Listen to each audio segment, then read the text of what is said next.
CNN will host a town hall with Donald Trump. Many are asking why, especially given his role on January 6th, election denialism, and a penchant for peddling dangerous lies. Look, you've worked for years in law enforcement. Have you ever seen a defendant charged with felonies threatening the prosecutor, the judge's wife, and the judge's daughter? And to be fair, some are threats, some are just calling them out, but we know in the real world what that means. Like the Alvin Bragg picture with Trump, that was a threat. Some of the others are more like, here's the target.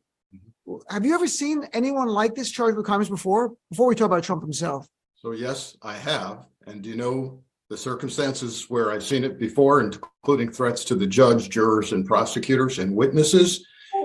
Two different sets of cases: drug cartel cases and Italian organized crime cases. I have seen witnesses killed, jurors threatened, jurors paid off, judges and prosecutors followed home and threatened, and only in drug cartel and organized crime cases. So here we are, living out what we've known to be true for a long time, Dean, which is we're looking at essentially a criminal organization.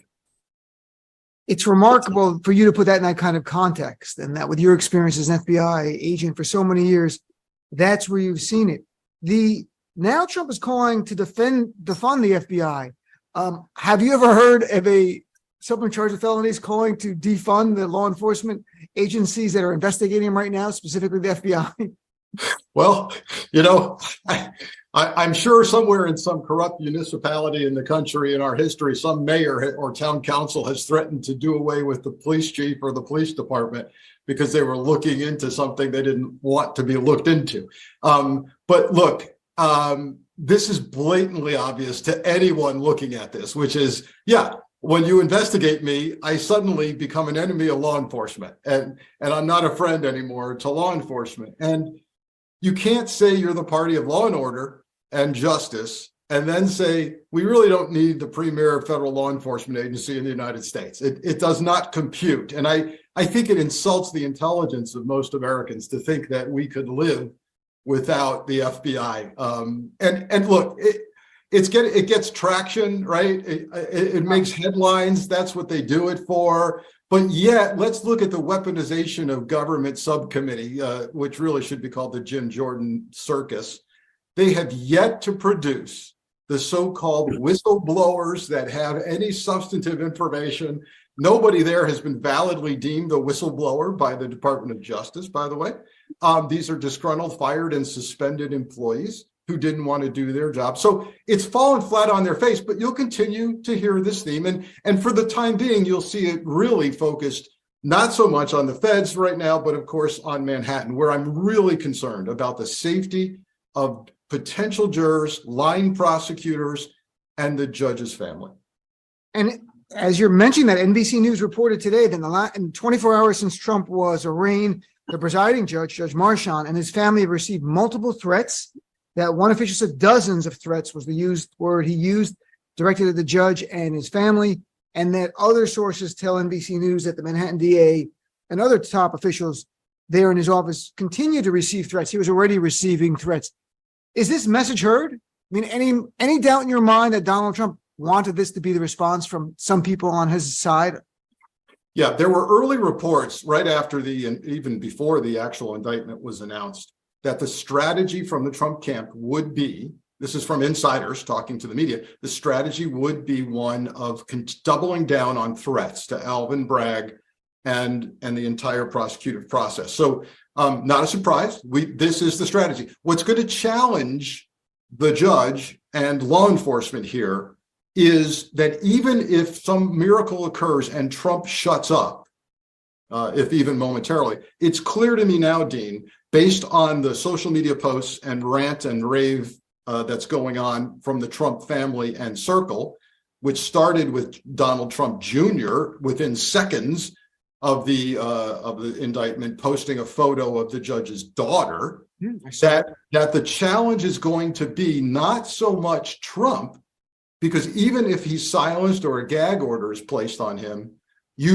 how do you silence the minions? How do you silence the kids? How do you silence this Roger Stones and the Bannons and the Fox News folks and the Marjorie Taylor Greens? This is the problem. They become proxies for Trump, even if he gets hit with a gag order.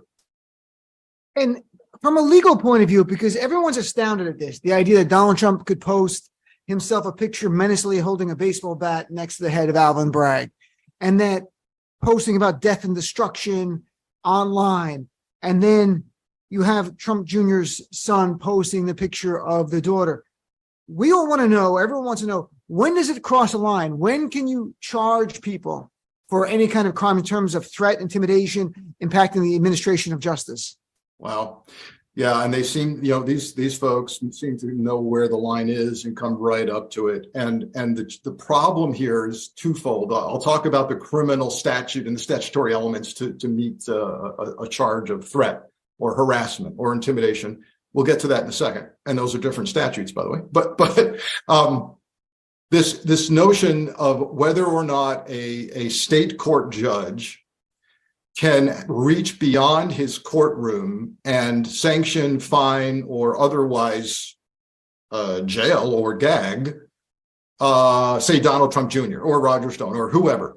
And there's a debate going on amongst greater legal minds than mine about the reach of a judge beyond the courtroom. So the people I've talked to in favor of saying the judge has authority to gag somebody like Don Jr. say that, look, it is all part of his courtroom in a sense. It is all part of his case that he is presiding over and that he could fine and gag people. But you understand the politics of that will be really, really explosive because it feeds right into the notion that this judge has it in for the Trump family and wants to silence everybody and where's the freedom of speech and blah, blah, blah. So that's a mess. And then let's talk about even worse politically for appearance's sake on the GOP side. What if he actually formally goes ahead, charges, gags, and even we see arrests happening of people who threaten and harass, which I'm all for, by the way. Well, it feeds into a strategy that Trump, I'm sure, is planning, which is the judge is now biased against me because I have threatened, or my friends have threatened his family. So how could he possibly be objective and preside neutrally over this when I've threatened his kids? So here's what the legal take on that is, and it's precedent, is you can't create your own conflict. So if he's deliberately threatening and intimidating the judge and his family with the strategy of saying you must recuse yourself because I've threatened your kids, right? The courts have ruled, hey, that doesn't work.